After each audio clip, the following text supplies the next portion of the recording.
Hey everybody, Gabriel here. This is the footage that was removed from the beginning of the interview with Francesca. She talked about her family dynamic growing up and the abuse and trauma she suffered through as a young girl. It might not have been essential to the story, but it'll give you more context and insight as to why she ended up where she was. Enjoy. So my mother is, I think she believes in God.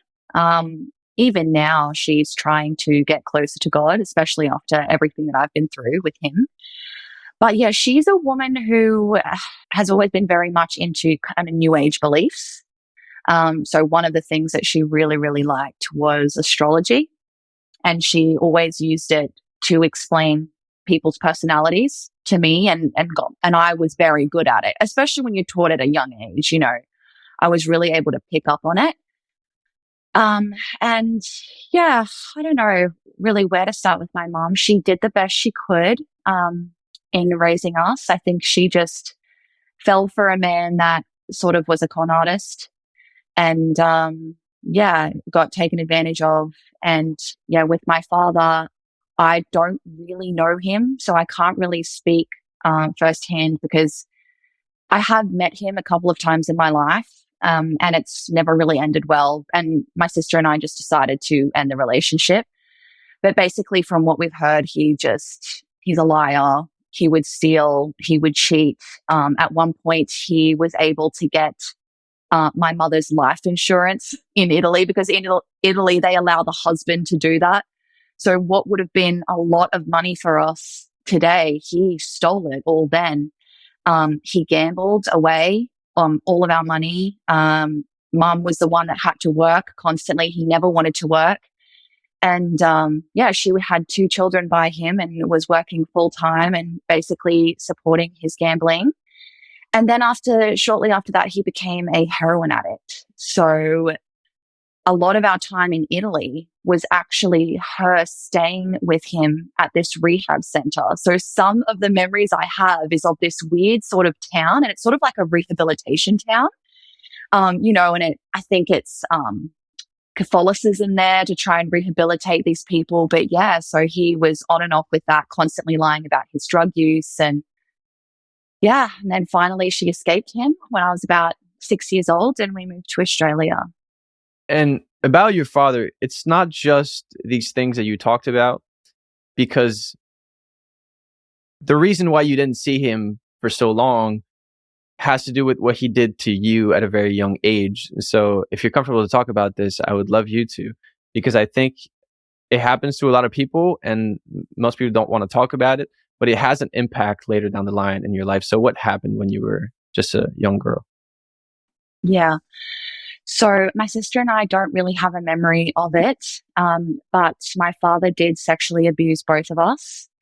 What we always remember is that we hated going to see him and he touched us weirdly.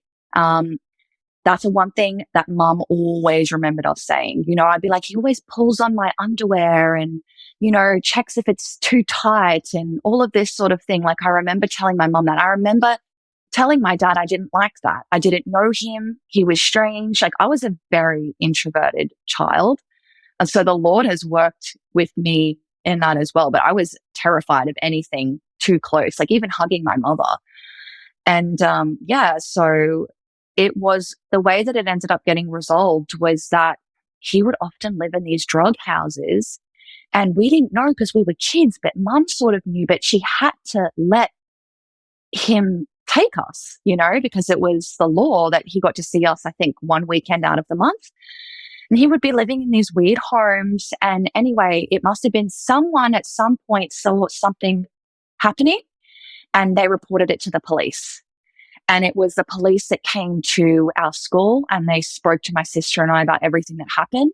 And from that day on, we didn't have to see him again. So he no longer had any custody over us whatsoever. However, I've always been an extremely forgiving person. And even in the new age, when you're a Buddhist and thinking about, love and your soul and ultimate forgiveness and this sort of thing, I forgave Dad for all of that. maybe I harbor anger deep down. And yes, it has affected me. And we'll get into that in the Mhm. ways that I was unloved and the things that I got into. But I forgave him and I tried to build a relationship with him. My sister and I, we tried.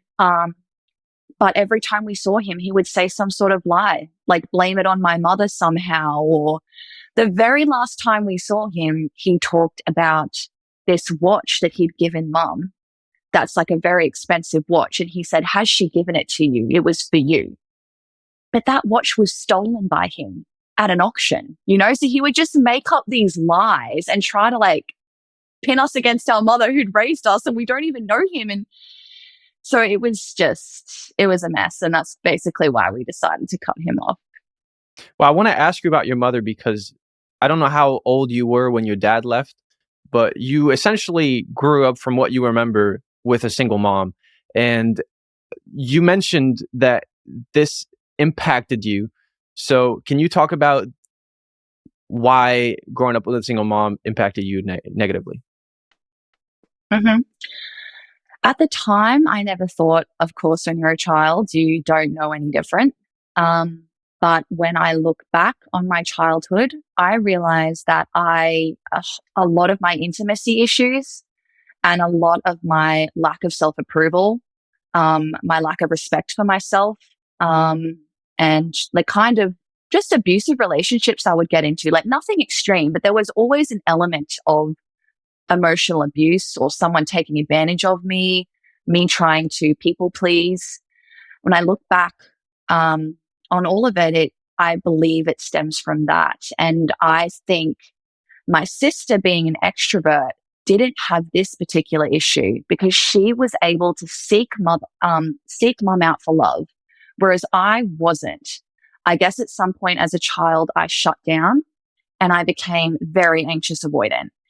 And it got to the point where mum couldn't even give me love because I didn't want her. And I turned to escapism instead of seeking love. I turned to fantasy. I turned to just going into my own inward world, gaming, and which then eventually turned into weed smoking, etc. So that's when I look back, that's how it affected me. Yeah. It's good to talk about it because it's becoming more and more of a thing in society of raising children with one parent. And we don't often get the Yeah. perspective of the children, which I think is what should be the focus. So hmm um, I appreciate you bringing it up. But talking about your mom, you mentioned Catholicism a few times already. Uh, at that age, when you were a kid, what was your idea of religion?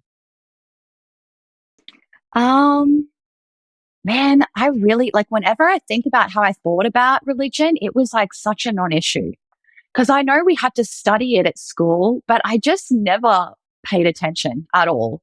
It was very boring. I think that was the main thing. I was in a Catholic school and we did all the rituals in church. It's nothing like the church that I attend today as a Baptist. And yeah, it was just rituals, taking the communion, reciting of things. And I was just bored and I sat there and I probably tried to escape it in my mind and probably was daydreaming. That's, yeah, my only really memory with it. Yeah, I think it's the case for for many kids that don't understand. It might be detrimental to bring kids in that early into these kinds of things. I'm not sure. I'm not a father yet, but it's an interesting thing to think about at the very least.